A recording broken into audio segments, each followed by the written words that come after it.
3 mujeres habían desaparecido en Guadalajara en menos de 2 meses, y a nadie parecía importarle. No a la policía, que archivaba reportes como si fueran propaganda comercial. No a los medios, demasiado ocupados persiguiendo escándalos políticos que vendían más.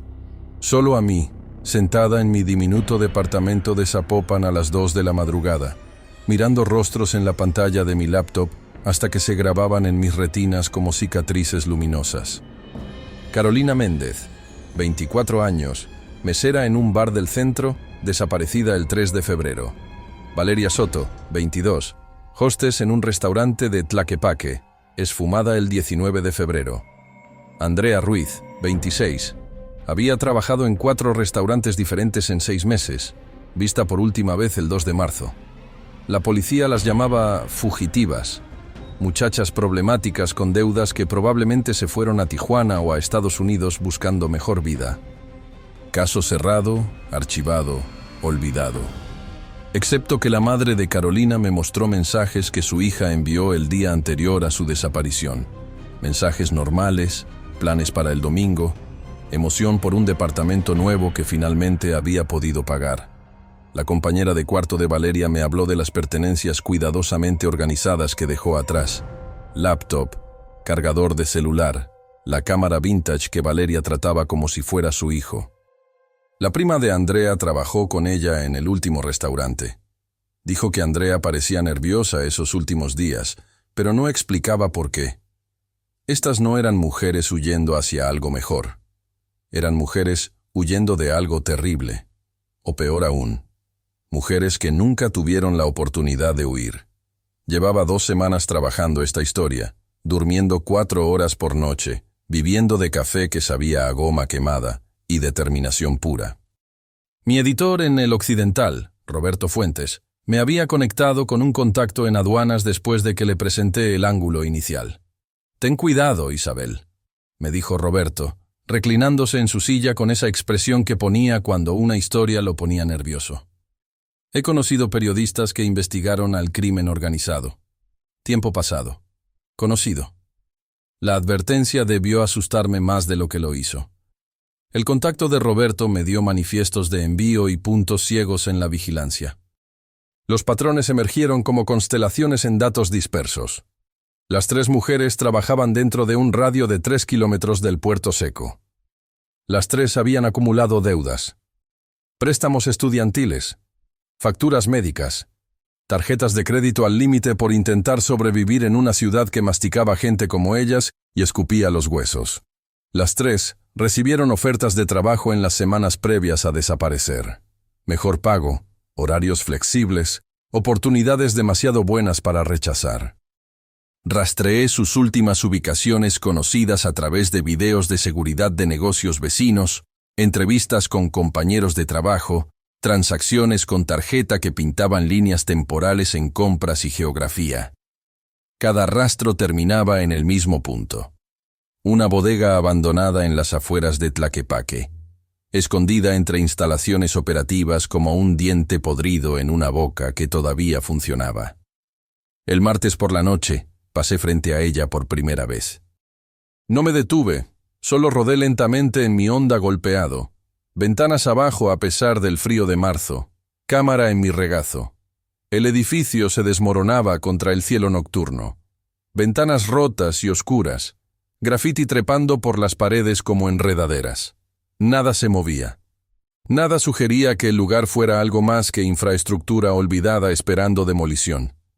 El miércoles por la noche estacioné 3 cuadras lejos y caminé.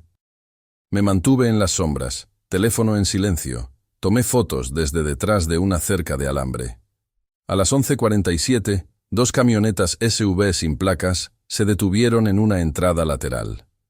4 hombres emergieron, hablando en voz baja. Desaparecieron adentro por 23 minutos. Cuando salieron, no cargaban nada, pero su lenguaje corporal había cambiado. Propósito, en lugar de cautela. El jueves por la noche traje mejor equipo. Una cámara con lente telefoto que pedí prestada a un fotógrafo amigo que me debía un favor. Me posicioné en el techo de un edificio adyacente. Incómodo, pero con líneas de vista claras. Más vehículos, más hombres, y esta vez Cerca de la medianoche, algo que hizo que mi sangre se cristalizara en mis venas. Mujeres siendo conducidas de un edificio a otro, moviéndose en línea como muñecas de papel, cabezas agachadas, hombros curvados hacia adentro. Tomé 63 fotos. No me di cuenta hasta que estuve de vuelta en casa, manos temblando mientras las importaba a mi laptop, que había capturado más de lo que pretendía. En la foto 37, un hombre estaba iluminado por los faros, rostro girado hacia la cámara por accidente o instinto, rasgos afilados, expresión fría, cicatriz cortando su ceja izquierda. En la foto 42, dirigía a otros mientras algo que parecía un arma brillaba en su cadera. Había documentado lo que parecía ser tráfico humano y había fotografiado rostros. El viernes por la mañana envié el material preliminar a Roberto junto con un mensaje. Necesito unos días más para confirmar detalles. Esto es más grande que personas desaparecidas. Su respuesta llegó en menos de 1 minuto. Isabel, ten extremo cuidado. La gente que hace este tipo de trabajo no deja testigos. Repórtate conmigo diariamente. Noté el sedán plateado esa tarde.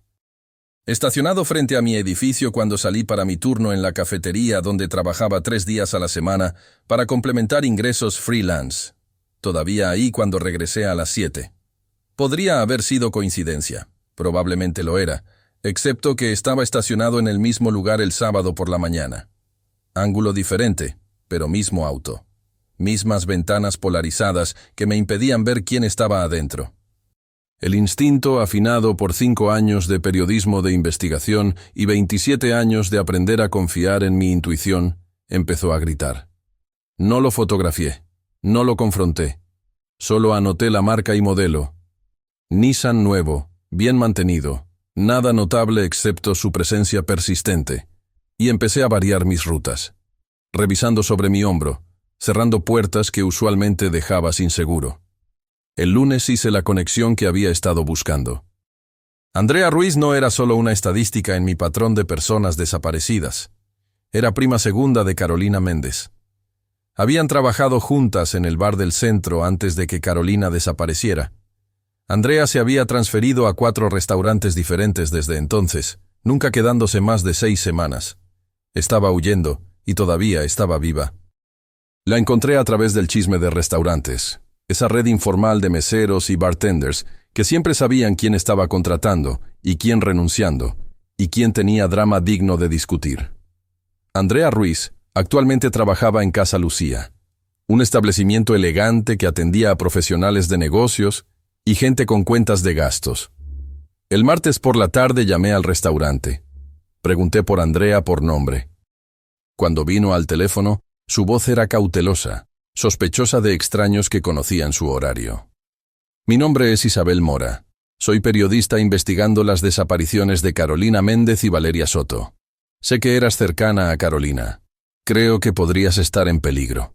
El silencio se extendió lo suficiente como para que pensara que había colgado. Luego, quedamente. No puedo hablar aquí. Ven el jueves por la noche, después de las 9.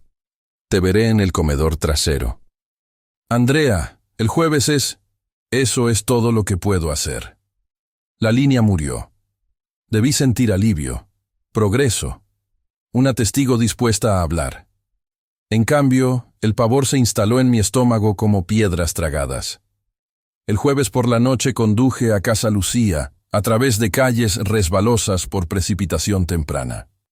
El restaurante se ubicaba en una sección gentrificada de Guadalajara, donde viejas bodegas se habían convertido en lofts caros y cafeterías artesanales cobraban 140 pesos por lates. Casa Lucía ocupaba la planta baja de un edificio de ladrillo renovado. Luz cálida derramándose desde ventanas altas. Gente visible adentro, riendo y comiendo como si el mundo fuera seguro y predecible.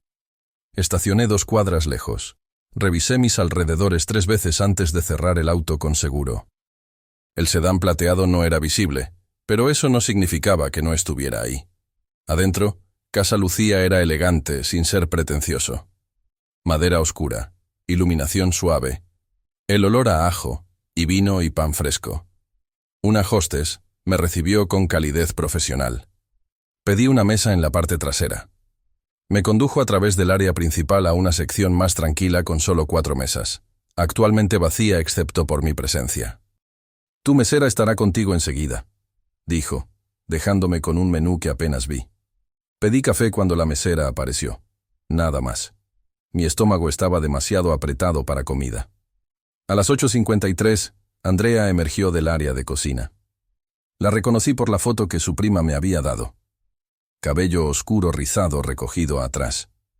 Ojos marrones grandes que habían visto demasiado. Miró hacia mí. Asintió casi imperceptiblemente. Luego desapareció de vuelta por las puertas de la cocina. Esperando. Todo en el periodismo era esperar.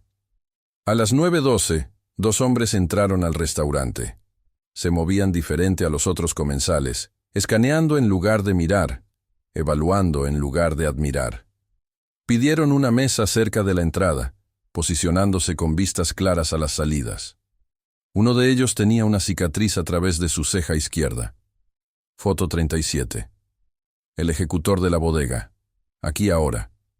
Mi taza de café tintineó contra el plato cuando la bajé. Los 2 hombres no habían mirado hacia mí todavía, pero eventualmente lo harían. Era la única persona sentada sola en la sección trasera, y hombres como esos notaban detalles. Andrea emergió de nuevo, cargando platos a otra sección. Nuestros ojos se encontraron. Vio dónde estaba mirando.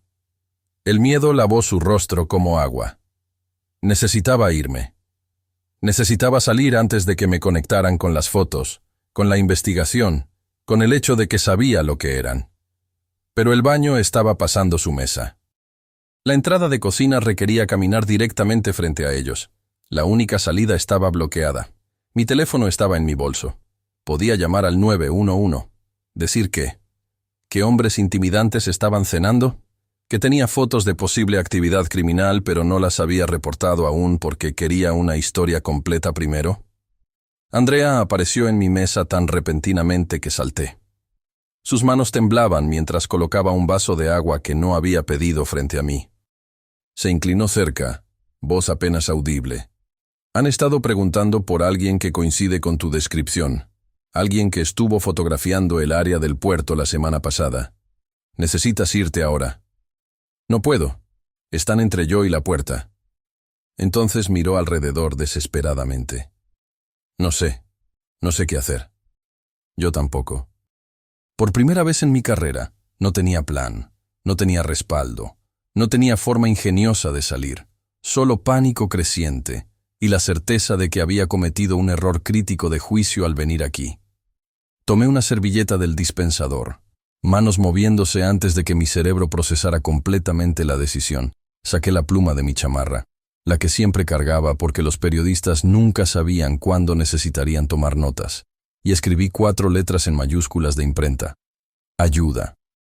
La coloqué en el borde de la mesa, mirando hacia afuera hacia la sección principal del restaurante. Visible. Desesperada. El tipo de cosa que una persona hacía cuando había agotado cada opción racional y no le quedaba nada más que esperanza de que alguien, cualquiera, viera y entendiera y le importara.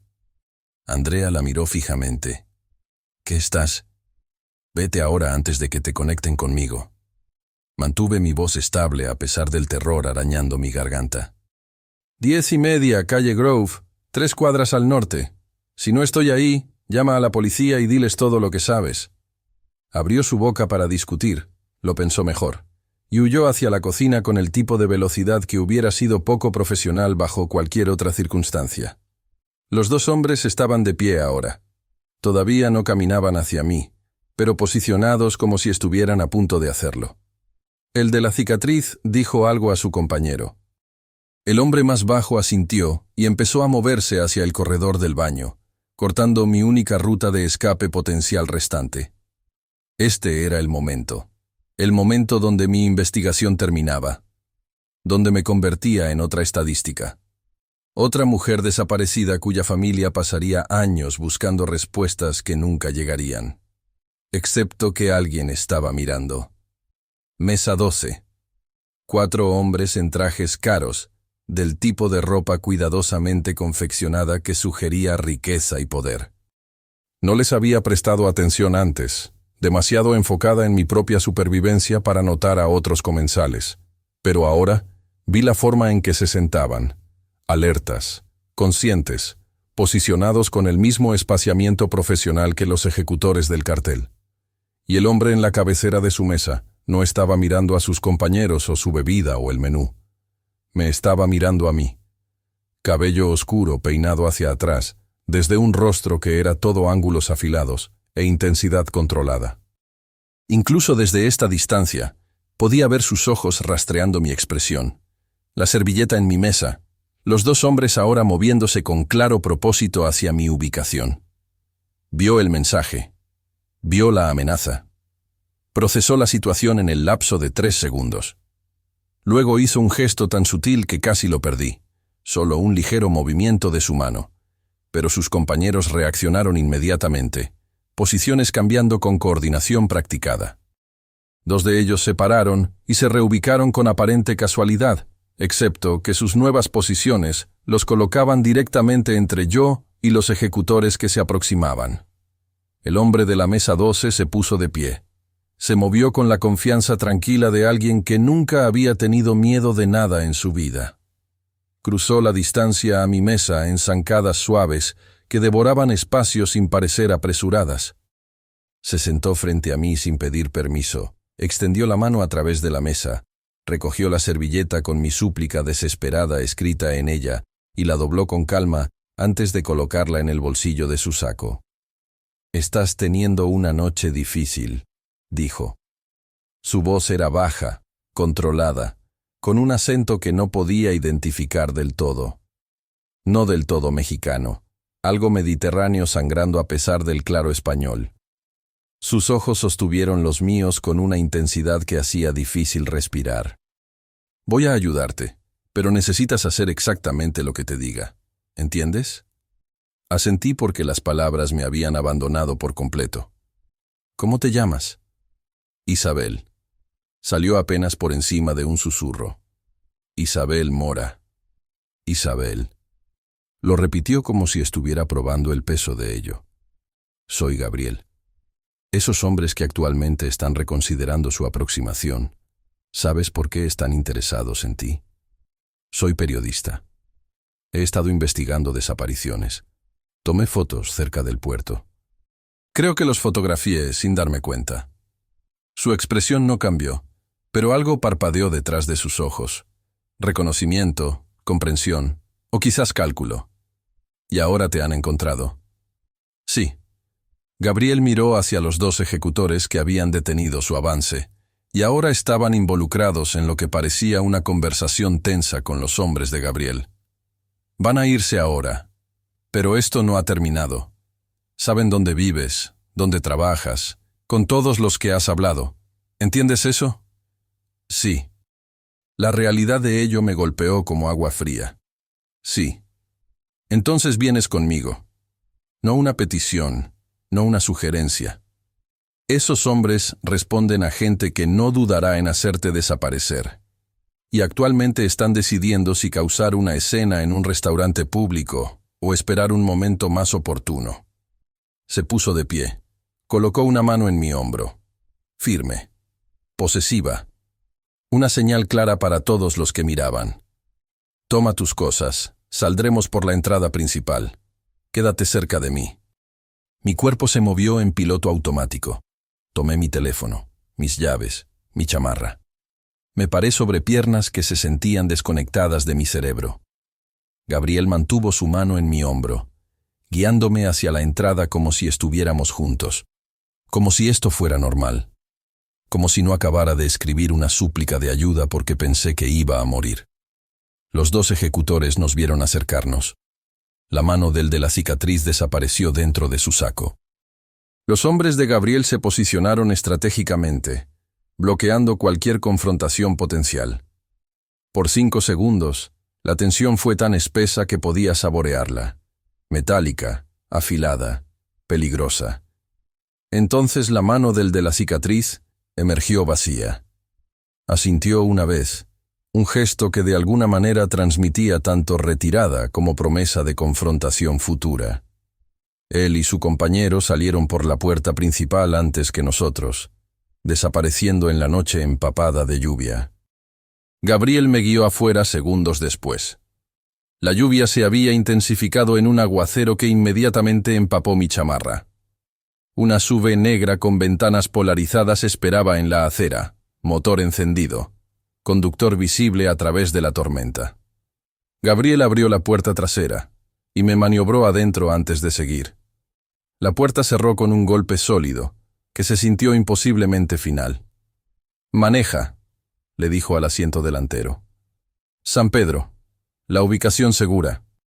La SUV se alejó de Casa Lucía, dejando atrás la luz cálida y los testigos y la ilusión de seguridad que había tratado de mantener.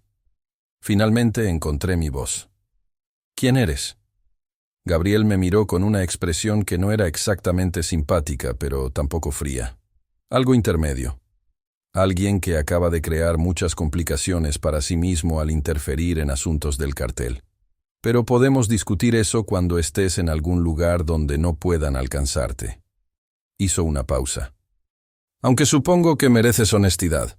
Mi nombre es Gabriel Marchetti. Mi familia controla operaciones portuarias en esta área. Lo ha hecho por 3 generaciones. Los hombres que te estaban cazando trabajan para gente que intenta tomar nuestro territorio, lo que significa que accidentalmente caminaste al medio de una guerra que ni siquiera sabías que estaba pasando. Mafia. Era mafia. Le había pedido ayuda a un jefe del crimen, y él realmente la había proporcionado. La ironía hubiera sido graciosa si no estuviera todavía temblando de adrenalina y terror y la realización de que acababa de cambiar un tipo de peligro por otro. La casa segura en San Pedro no era lo que esperaba.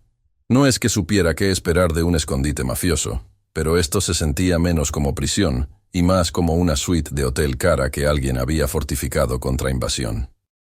Ventanas a prueba de balas, puerta reforzada con 3 cerraduras separadas, alimentaciones de cámara mostrando el exterior del edificio en un monitor en la sala, muebles cómodos en tonos neutros que sugerían decorador profesional en lugar de pragmatismo criminal. Gabriel me mostró el diseño sin comentarios. Recámara aquí, baño allá, cocina abastecida con básicos. Un guardia estaría estacionado afuera 24/7. Su nombre era Marco, dijo Gabriel, y había estado con la familia por 12 años. Confiable, leal, conceptos que aparentemente importaban en este mundo en el que había tropezado. ¿Por qué San Pedro?, pregunté, finalmente encontrando mi voz después del viaje silencioso en auto. Porque San Pedro tiene infraestructura que hemos mantenido por años, sistemas de seguridad, rutas seguras, gente que sabe no hacer preguntas. Gabriel me estudió con esos inquietantes ojos oscuros.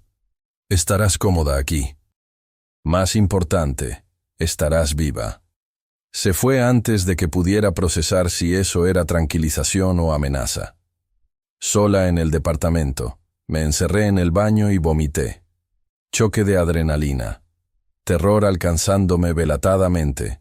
La realidad de mi situación finalmente penetrando el shock que me había aislado desde Casa Lucía. Le había pedido ayuda a un jefe del crimen. Él la había proporcionado.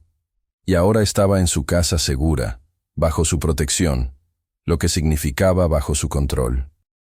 La mujer mirándome desde el espejo lucía más joven que 27. Cabello todavía húmedo de lluvia. Máscara corrida debajo de ojos que no habían dormido apropiadamente en semanas. Las ojeras más pronunciadas de lo que habían estado antes de comenzar esta investigación. Lucía exactamente como lo que era. Alguien sobre su cabeza, ahogándose, agarrando salvavidas sin revisar si estaban anclados a tierra firme o barcos hundiéndose. Mi teléfono tenía 7 llamadas perdidas de Roberto. Lo llamé de vuelta, ensayando excusas incluso mientras sonaba. «Isabel, gracias a Dios. ¿Dónde estás? ¿Por qué no te encontraste con tu fuente?» «Algo surgió. Estoy a salvo. Explicaré mañana». «Eso no es suficiente. Esos mensajes que enviaste antes, sonabas asustada. ¿Qué pasó en Casa Lucía?» No podía decirle. No podía decir que había sido rescatada por la familia Marchetti, que actualmente estaba encerrada en una de sus propiedades, que la línea entre periodista y comprometida se había difuminado más allá del reconocimiento. Solo confía en mí. Estoy siguiendo una pista. Me reportaré mañana por la mañana, lo prometo. El silencio de Roberto se extendió lo suficiente como para que pensara que la conexión se había caído. Isabel, llevo en este negocio 30 años. Sé cuando un reportero está en problemas. Si necesitas ayuda, ayuda real, me llamas inmediatamente. ¿Entiendes? Entiendo. Terminé la llamada antes de que pudiera presionar más. Culpa sentada pesada en mi estómago junto con la náusea persistente. El departamento tenía wifi. Por supuesto que sí. Probablemente monitoreado, probablemente rastreado, pero necesitaba información más de lo que necesitaba privacidad. Pasé la primera noche investigando a Gabriel Marchetti, compilando un perfil de la forma en que lo haría para cualquier pieza investigativa. La familia Marchetti había controlado operaciones portuarias en Jalisco por 3 generaciones. Comenzaron con envíos legítimos en los 50, se expandieron a empresas menos legítimas en los 70. Protección, préstamos, apuestas, nada tan brutal como drogas o tráfico humano. Parecía haber líneas que incluso el crimen organizado no cruzaba, al menos no públicamente. Gabriel había asumido control hace 8 años después de que su padre fue asesinado en lo que los periódicos llamaron un asesinato dirigido por competidores colombianos. Tenía 36 años, nunca casado según registros públicos, aunque un blog de chismes mencionaba una novia de largo plazo que había muerto hace 3 años, sin hijos, sin escándalos, solo una presencia cuidadosamente mantenida en eventos de caridad y funciones de negocios. La cara respetable de un negocio familiar que operaba en las sombras. Mientras investigaba, seguía pensando en mis padres. En el conductor ebrio que los había matado en la carretera federal hace 5 años, en cómo había recibido 18 meses por homicidio vehicular y fue liberado en 9 por buen comportamiento, en cómo el sistema que se suponía debía entregar justicia había fallado espectacularmente, dejándome con dolor y rabia y ningún lugar donde dirigir ninguno de los dos. Ahora estaba confiando en un criminal para proporcionar la justicia que ese mismo sistema no pudo. La ironía quemaba como reflujo ácido, pero quizás por eso no estaba más aterrorizada. Gabriel operaba fuera de la ley, pero al menos era honesto al respecto. No pretendía ser algo que no era. No prometía equidad mientras entregaba corrupción disfrazada de terminología legal. Gabriel regresó la mañana siguiente con café de un lugar que claramente tomaba el oficio en serio. Rico, suave, nada de la amargura a la que me había acostumbrado de mis propios granos baratos. ¿No dormiste?, observó, acomodándose en la silla frente a donde yo estaba sentada en el sofá. Tú tampoco. Las sombras bajo sus ojos igualaban las mías. Tuve llamadas que hacer, arreglos que confirmar. Bebió su propio café, estudiándome sobre el borde. Cuéntame todo sobre tu investigación. Empieza desde el principio. No omitas nada. Así que lo hice. Expuse toda la línea temporal. Carolina Méndez, Valeria Soto, Andrea Ruiz, los patrones que había descubierto, la vigilancia de la bodega, las fotos que tomé que capturaron rostros que no debería haber visto, cómo el sedán plateado me había estado siguiendo, cómo Andrea había aceptado hablar antes de que esos hombres aparecieran en Casa Lucía. Gabriel escuchó sin interrumpir, su expresión poniéndose más dura con cada detalle. Cuando terminé, bajó su taza con suficiente fuerza como para que líquido salpicara sobre el borde. ¿Cuánto tiempo ha estado pasando esto? Las desapariciones comenzaron hace 6 semanas, pero la actividad de la bodega solo la documenté durante la última semana. ¿Y enviaste esta información a tu editor? Hallazgos preliminares, nada que comprometiera la investigación o lo pusiera en riesgo. Gabriel se puso de pie, caminó a la ventana. Miró las calles de San Pedro como si contuvieran respuestas. El cartel moviéndose al tráfico humano en mi territorio. Eso no es solo violación de acuerdos. Eso es declaración de guerra. Tu territorio, repetí. Actúas como si fueras dueño de esta ciudad. Partes de ella, sí. El puerto, las rutas de envío, ciertos distritos comerciales. Mi familia ha mantenido estas operaciones por décadas a través de relaciones cuidadosamente balanceadas con otras organizaciones. No traficamos humanos. No vendemos drogas duras. Esas son líneas que no cruzamos. Se volvió hacia mí. El cártel de Sinaloa sabe esto, lo que significa que están probando nuestros límites, o no les importan las consecuencias. ¿Y cuáles son las consecuencias? Su sonrisa no tuvo calidez. Eso depende de cuán diplomático me esté sintiendo cuando tengamos nuestra discusión. Las primeras 48 horas se difuminaron juntas en frustración. Estaba acostumbrada a moverme, investigar, perseguir activamente pistas.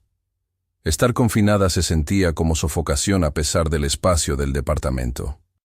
Pero me forcé a ser productiva.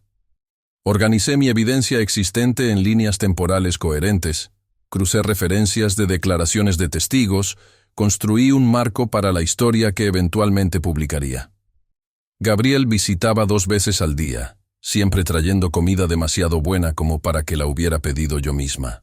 Comida tailandesa de un lugar del que nunca había oído hablar, italiana de un restaurante que requería reservaciones con meses de anticipación.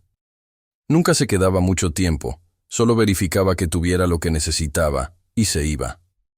La tercera noche, después de que trajo la cena y se preparaba para irse, lo detuve con una pregunta que había estado evitando. ¿Por qué me estás ayudando? Realmente. No me des la excusa de la violación territorial. Podrías haberme dejado que me llevaran, eliminar una testigo, mantener tus manos limpias. Gabriel hizo una pausa en la puerta, mano en el picaporte. Pediste ayuda. Eso importa. Miró hacia atrás. Y estás intentando salvar mujeres que a nadie más le importan. Eso también importa. La mañana del 4.º día, Gabriel llegó más temprano de lo usual.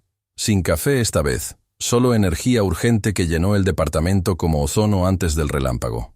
Lo confirmé. El cartel está usando esa bodega para procesar mujeres antes de moverlas al sur. Han estado operando por 3 meses, trayendo chicas de restaurantes y bares, prometiendo trabajo legítimo, luego traficándolas a través de líneas estatales. Su mandíbula se tensó. 17 mujeres han pasado por esa ubicación. Tus 3 desaparecidas son parte de una operación más grande. El número me golpeó como agua helada. 17. No 3 casos aislados, sino explotación sistemática. Necesitamos decirle a la policía, al FBI, alguien con autoridad real para... ¿Y cuánto tiempo tomará eso? ¿Cuántas mujeres más desaparecerán mientras construyen casos y archivan papeleo? El sistema en el que quieres confiar es el mismo que falló a tus mujeres desaparecidas en primer lugar. No estaba equivocado, lo que lo hacía peor. Entonces, ¿qué propones? ¿Eliminarlos tú mismo? Eso te hace igual de malo. No, dijo Gabriel quedamente. Eso me hace efectivo. Pero no estoy sugiriendo asesinato. Estoy sugiriendo que desmantelemos su operación a nuestra manera. Rápido, completo, permanente. Y luego tú documentas todo.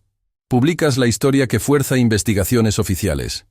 Das a esas familias las respuestas que merecen. Debí rechazar. Debí exigir que me llevara a la estación de policía inmediatamente, a pesar de saber cómo terminaría eso. Pero sentada en ese departamento, mirando la evidencia que había compilado durante semanas de investigación, pensando en la madre de Carolina y la compañera de cuarto de Valeria, y el terror de Andrea, tomé una decisión que probablemente condenó cualquier cosa que quedara de mi integridad periodística. ¿Qué necesitas de mí? La expresión de Gabriel cambió. Algo como respeto cruzando sus rasgos. Todo lo que has reunido, cada foto, cada línea temporal, cada pieza de evidencia. Y tu confianza de que no usaré esto para destruirte después. Confianza de un jefe del crimen. El absurdo hubiera sido gracioso si las apuestas no se midieran en vidas. ¿Cuándo empezamos? Esta noche. Pero primero, vas a decirme exactamente cómo lucía ese sedán plateado. Porque si ejecutores del cartel te estaban siguiendo, saben dónde vives. Y eso significa que cualquiera conectado contigo es un objetivo potencial. Andrea. Roberto. Mi casera que me había visto entrar y salir. La barista en mi cafetería habitual, que conocía mi orden de memoria. Todos se convirtieron en daño colateral en una guerra que había desencadenado al intentar exponer la verdad. Le di a Gabriel los detalles. Lo vi transmitir información a gente cuyos nombres no conocía, orquestar protección para civiles que no tenían idea de que la necesitaban. En ese momento, viéndolo trabajar con eficiencia brutal para minimizar el daño, entendí por qué su familia había mantenido poder por generaciones.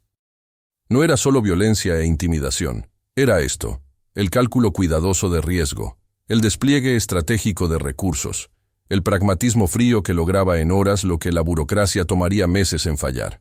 Y entendí algo más, no era una cautiva en este departamento, era colaboradora.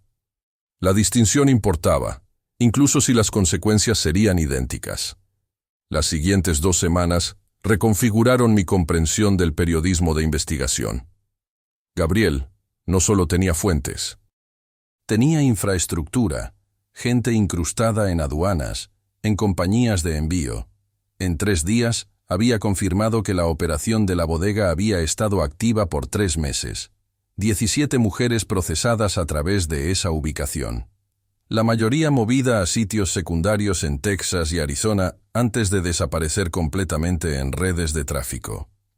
El contacto de Roberto en aduanas proporcionó verificación independiente, sin saber que estaba corroborando inteligencia del crimen organizado.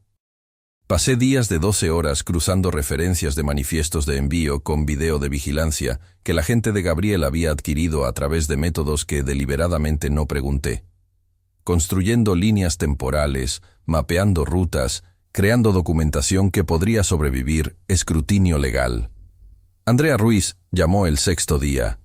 La seguridad de Gabriel la había rastreado, ofrecido protección que inicialmente rechazó antes de aceptar después de una segunda aproximación por ejecutores del cartel.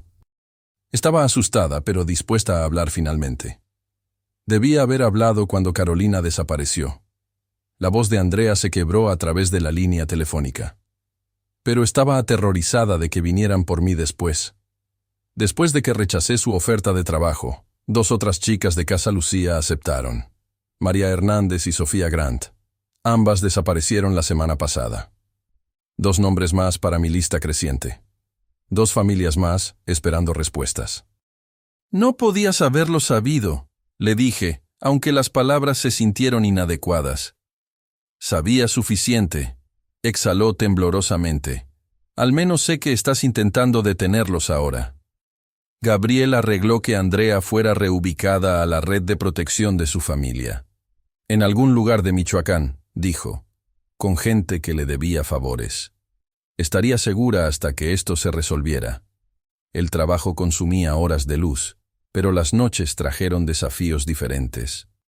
Principalmente, la creciente conciencia de que Gabriel y yo ocupábamos el mismo espacio con frecuencia creciente. Llegaba con cena, se quedaba mientras yo trabajaba, hacía preguntas sobre mi proceso. Lo pillaba leyendo sobre mi hombro, haciendo sugerencias que demostraban comprensión sorprendente de estándares periodísticos. Necesitas remover esta sección, dijo una noche, señalando la pantalla de mi laptop. Implica conocimiento de las operaciones de envío legítimas de mi familia. Les da a fiscales munición para reclamar que me estás protegiendo. No te estoy protegiendo. Estoy protegiendo la integridad de la investigación. Mismo resultado, diferente motivación. Su hombro rozó el mío mientras se inclinaba más cerca para leer. Cambia la redacción aquí. Hazlo sobre corrupción portuaria general en lugar de negocios específicos. Tenía razón. Lo que me molestó más que la corrección misma. ¿Dónde aprendiste sobre ética periodística? Leo. Se alejó. Se acomodó en la silla frente a mí. Contrario a la creencia popular, los criminales no son matones analfabetos. Algunos de nosotros incluso fuimos a la universidad. ¿Dónde? ITESO. Administración de negocios. Duré 3 semestres antes de que mi padre me arrastrara a las operaciones familiares tiempo completo. Lo dijo sin amargura, solo declaración de hecho. ¿Y tú? Universidad de Guadalajara, Escuela de Periodismo. Me gradué con honores y 800,000 pesos en deuda estudiantil. Tus padres deben haber estado orgullosos. La apertura era demasiado perfecta para ignorar. Lo estuvieron hasta que un conductor ebrio se pasó un alto en la Federal y los mató a ambos. Hace 5 años. El conductor recibió 18 meses. Cumplió 9. La expresión de Gabriel cambió. No lástima, sino reconocimiento. Y por eso haces esto. ¿Por qué persigues historias que a nadie más le importan? La justicia no debería depender de si eres lo suficientemente importante para que a la gente le importe. Mi voz salió más dura de lo que pretendía. Carolina Méndez trabajaba 3 empleos. Valeria Soto se pagaba sola la universidad comunitaria. Merecían mejor que ser archivadas bajo probables fugitivas, porque investigar requería esfuerzo. El silencio se extendió entre nosotros, cargado de algo que no podía nombrar. Finalmente, Gabriel habló. Mi esposa murió hace 3 años. Cáncer. Para cuando lo detectamos, las opciones de tratamiento se limitaban a hacerla cómoda, mientras la veíamos desaparecer. La confesión me sorprendió más de lo que debería. Este hombre que controlaba territorio y comandaba lealtad con una mirada, admitiendo impotencia. Lo siento. Tenía 32, tenía planes, quería hijos, una casa en algún lugar más tranquilo que Guadalajara, vida normal lejos del negocio familiar. Su mandíbula se tensó. Le di 3 años de matrimonio y un funeral. Eso no es tu culpa. ¿No lo es? La traje a este mundo sabiendo lo que era, sabiendo el estrés, el peligro, el constante mirar sobre los hombros. El estrés debilita sistemas inmunes, hace cuerpos vulnerables. Así no es como funciona el cáncer. Lógicamente lo sé, pero la lógica no elimina la culpa. Se puso de pie abruptamente. Debería irme. Necesitas terminar esa sección. Se fue antes de que pudiera responder, la puerta cerrando con precisión controlada que de alguna manera se sintió más final que un portazo. El evento sucedió el día 12. Gabriel apareció a media mañana con una bolsa de ropa y expresión que no admitía argumento. Hay un beneficio esta noche, en el Hotel Presidente. Necesito hacer una aparición. Mantener conexiones con la comunidad empresarial legítima. ¿Vienes conmigo? Absolutamente no. Isabel, el cartel sabe que estás desaparecida. Están buscando. Si te ven a mi lado en un evento público, envía un mensaje. Estás bajo protección. Tocarte significa declarar guerra. Colocó la bolsa de ropa en el sofá. Además, podría usar compañía. Estas cosas son insufriblemente aburridas. El vestido dentro era verde esmeralda, largo hasta el piso, elegante sin ser ostentoso. El tipo de cosa que nunca podría pagar con ingresos de periodista freelance. No puedo aceptar esto. No es un regalo, es camuflaje. El tono de Gabriel no dejó espacio para negociación. El auto sale a las 7, estate lista. El Hotel Presidente era todo lo que esperaba.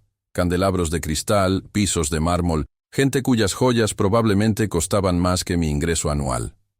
Gabriel navegó el espacio con facilidad practicada, presentándome como una escritora trabajando en una pieza sobre modernización portuaria. Lo suficientemente plausible como para que nadie lo cuestionara, lo suficientemente vago como para que las conversaciones permanecieran superficiales. Había olvidado cómo se sentía ser mirada como alguien que pertenecía a espacios así. El vestido ayudó, al igual que la mano de Gabriel en la parte baja de mi espalda. Reclamo sutil de asociación que mantuvo atención no deseada a raya, hasta que el empresario borracho decidió que la proximidad y el alcohol me hacían disponible. Eres demasiado bonita para perder tiempo en charla aburrida de puertos. Arrastró las palabras, presionando demasiado cerca, aliento apestando a whisky y arrogancia. Ven, ten una conversación real conmigo. No, gracias. Di un paso atrás. Él siguió. No seas así. Solo estoy siendo amigable. Gabriel se materializó entre nosotros con el tipo de velocidad que sugería que la violencia era memoria muscular. No tocó al hombre, no levantó su voz, solo se posicionó como barrera física, expresión, comunicando amenaza más efectivamente de lo que las palabras jamás podrían. La señora rechazó tu invitación. Encuentra otro lugar donde estar. La cara del empresario pasó por varios tonos de rojo antes de que el instinto de supervivencia anulara el coraje del alcohol. Se retiró. murmurando excusas que a nadie le importó escuchar. La mano de Gabriel encontró la mía. Entrelazó nuestros dedos. Nos vamos. El viaje en auto de vuelta a San Pedro sucedió en silencio cargado.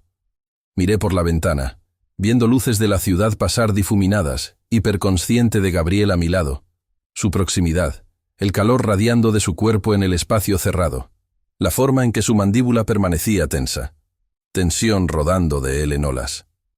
No necesitabas hacer eso, finalmente dije. Sí, necesitaba. Puedo manejar idiotas borrachos yo misma. No lo dudo. Pero no deberías tener que hacerlo. Se volvió hacia mí, lo suficientemente cerca como para que pudiera ver motas doradas en sus ojos oscuros. Isabel, necesitamos abordar lo que está sucediendo aquí. ¿Qué está sucediendo aquí? Esto, nosotros. El hecho de que no puedo dejar de pensar en ti a pesar de saber que es la peor complicación posible. Mi respiración se atrapó. Gabriel, eres inteligente, valiente, frustrante principista.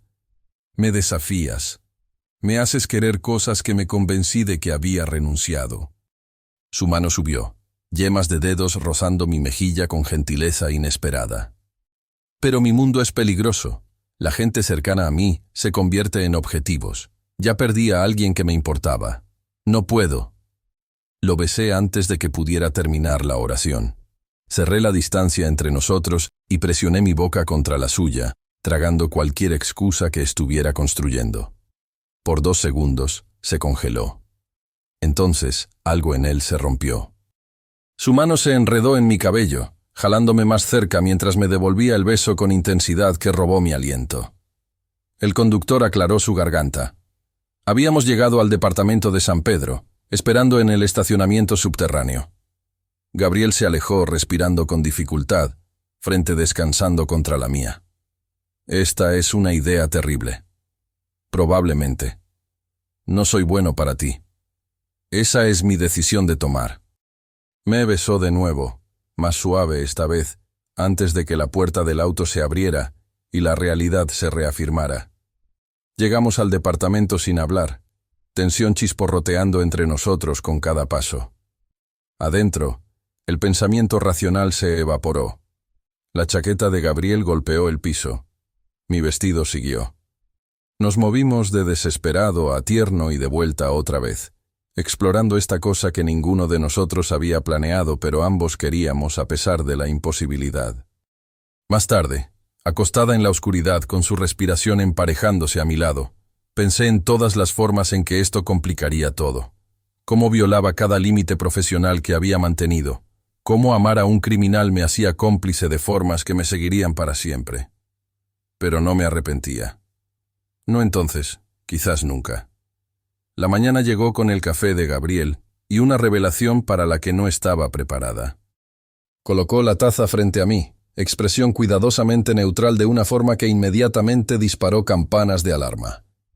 «Hay algo que deberías saber», dijo, acomodándose en la silla frente a la mía. «Hace 3 días hubo un incidente. Ejecutores del cartel rastrearon uno de mis envíos cerca del puerto. Estaban intentando enviar un mensaje. La entrega casual lo hacía peor de alguna manera». «¿Qué tipo de incidente?» «Del tipo que involucra armas y un límite muy claro siendo probado». Encontró mi mirada sin pestañear. «Lo manejamos. Nadie de mi lado resultó herido. El mensaje fue recibido y devuelto con interés». El calor trepó por mi cuello. «Hace 3 días. Has estado aquí 2 veces al día desde entonces. ¿Cuándo exactamente planeabas mencionar esto?» «No planeaba hacerlo. No a menos que se volviera relevante para tu seguridad». Me puse de pie. Necesitaba moverme. Necesitaba espacio para procesar la rabia surgiendo a través de mi torrente sanguíneo. «No relevante. Estuvieron lo suficientemente cerca para confrontar a tu gente». «¿Qué tan cerca estuvieron de este departamento?» 3 kilómetros. Ubicación completamente diferente.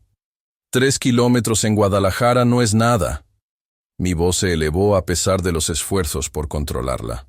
«Has estado predicando sobre trabajar juntos, sobre asociación, y todavía estás tomando decisiones sobre qué información puedo manejar». La mandíbula de Gabriel se tensó. Te estaba protegiendo de preocupación innecesaria sobre una situación que ya estaba resuelta. No necesito protección de información. Necesito honestidad. Necesito ser tratada como una adulta capaz de evaluar mis propios riesgos.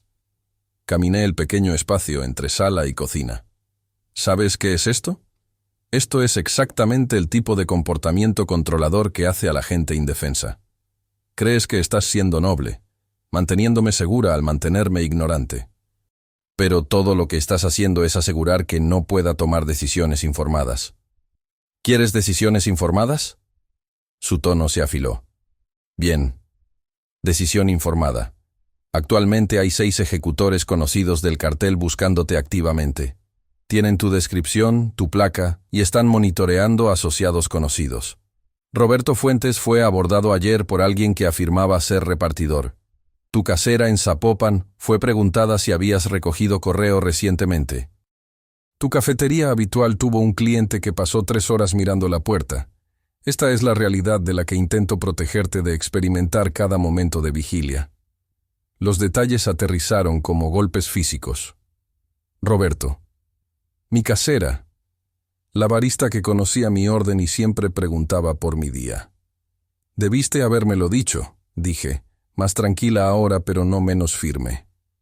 Puedo manejar verdades aterradoras. Lo que no puedo manejar es descubrir que estoy tomando decisiones basadas en información incompleta porque alguien decidió que soy demasiado frágil para la realidad. El silencio se extendió entre nosotros, pesado con implicaciones no dichas. Gabriel se puso de pie lentamente, se movió a la ventana, miró a San Pedro con tensión visible en cada línea de su cuerpo. No pienso que seas frágil. Pienso que eres extraordinaria. Ese es el problema. Su voz bajó, áspera con algo que no podía nombrar. He pasado 8 años controlando todo. Territorio, operaciones, amenazas. Control significa supervivencia en mi mundo. Pero tú... Se volvió parcialmente, perfil afilado contra la luz matutina. Tú desafías eso. Me haces querer compartir control en lugar de acapararlo. Y eso me aterroriza más que cualquier cartel. La admisión me tomó con la guardia baja, vulnerabilidad filtrándose a través de grietas en su armadura cuidadosamente mantenida. Entonces déjame entrar, dije. No como alguien a proteger, sino como alguien luchando a tu lado. Confía en que puedo manejar la verdad, incluso cuando la verdad es que gente que me importa está en riesgo por mi asociación contigo. Especialmente entonces, porque ocultarlo no cambia la realidad. Solo significa que no puedo prepararme. Gabriela asintió lentamente, algo de la tensión sangrando de sus hombros. De acuerdo. Honestidad completa de este punto en adelante sobre amenazas, sobre operaciones, sobre todo lo que afecte tu seguridad. Pero a cambio, confías en mi juicio sobre decisiones tácticas. He estado manejando estas situaciones por años. A veces mi instinto me dirá que me mueva rápido o me detenga, y necesitas confiar en esa experiencia. Puedo hacer eso mientras expliques el razonamiento después. Trato. El argumento nos dejó a ambos drenados, bordes de adrenalina haciendo el departamento sentirse más pequeño. Gabriel regresó a su silla, se frotó las manos sobre la cara en un gesto que lo hizo lucir más joven, más humano que la persona del jefe del crimen controlado que típicamente proyectaba. Mi esposa también odiaba esto, dijo quedamente. La forma en que la excluía cuando las cosas se ponían peligrosas. Me acusaba de tratarla como vidrio delicado en lugar de la mujer que eligió casarse en esta vida, sabiendo exactamente lo que significaba. La mención de su esposa me sorprendió. Rara vez la mencionaba sin provocación. ¿Cómo se llamaba? Sofía. Era maestra, primaria, opuesto completo de este mundo. Una sonrisa triste atravesó su rostro. Quería vida normal, casa en los suburbios, niños, juntas de padres de familia. Seguía prometiéndole pronto. Después de este trato. Después de esa consolidación. Siempre pronto. Nunca ahora. Sabía en qué se estaba metiendo cuando se casó contigo. Saber intelectualmente y vivir con la realidad son cosas diferentes. Para cuando se enfermó, Le había dado 3 años de matrimonio y una vida de promesas aplazadas. Se puso de pie, caminó a la ventana con energía inquieta. Cuando murió, me dije que nunca lo haría de nuevo. Nunca traería a alguien a mi mundo que mereciera mejor. Nunca haría promesas que no podría cumplir sobre futuros normales. Mi garganta se apretó. Gabriel. Entonces escribiste ayuda en una servilleta y me miraste como si yo fuera alguien que todavía pudiera ser bueno a pesar de todo.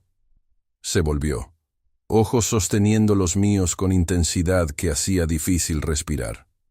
No eres ella. No eres nada como ella. Entiendes la oscuridad de este mundo porque has reportado sobre ella. No estás pidiendo normalidad, pero quizás por eso puedo hacer esto de nuevo. Porque contigo no estoy pretendiendo ser algo que no soy. La confesión despojó pretensión, dejando honestidad cruda que resonó en mi pecho. Crucé hacia él, me detuve lo suficientemente cerca para sentir su calor. Mis padres murieron porque un conductor ebrio valoró su conveniencia sobre sus vidas, dije. El sistema de justicia le dio 18 meses, cumplió 9. Eso me enseñó algo importante. Las instituciones fallan constantemente, sistemáticamente, deliberadamente. Así que dejé de esperar que funcionaran y empecé a forzarlas a notar. Eso es lo que el periodismo es para mí. No reporteo objetivo, sino responsabilidad agresiva. Por eso estás aquí. ¿Por qué no te alejaste cuando debiste? Estoy aquí porque 3 mujeres merecían mejor que ser archivadas bajo probables fugitivas. Porque 17 más merecen rescate antes de desaparecer completamente. Y porque a veces la justicia requiere trabajar con gente que el sistema considera criminales. La mano de Gabriel subió, ahuecó mi rostro con gentileza inesperada. Somos todo un par, el jefe del crimen y la periodista cruzada. Idea terrible en papel. La peor combinación posible. Su pulgar rozó mi pómulo. Pero de alguna manera funciona. 2 días después, Gabriel coordinó el operativo final. Las 17 mujeres fueron rescatadas en una redada que involucró tanto a su gente como información anónima al FBI.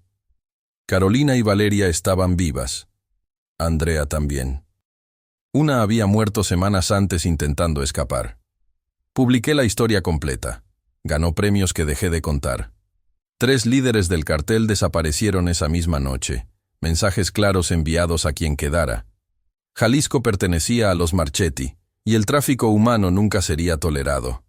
La retaliación vino 30 horas después. Atacaron el departamento. Marco resultó herido protegiéndome. Sobrevivió, pero esa noche cambió todo. Gabriel desmanteló la operación entera del cartel en 48 horas. Guerra total que terminó con docenas de arrestos y el territorio completamente recuperado. 3 semanas después, me propuso matrimonio en una mañana ordinaria de domingo.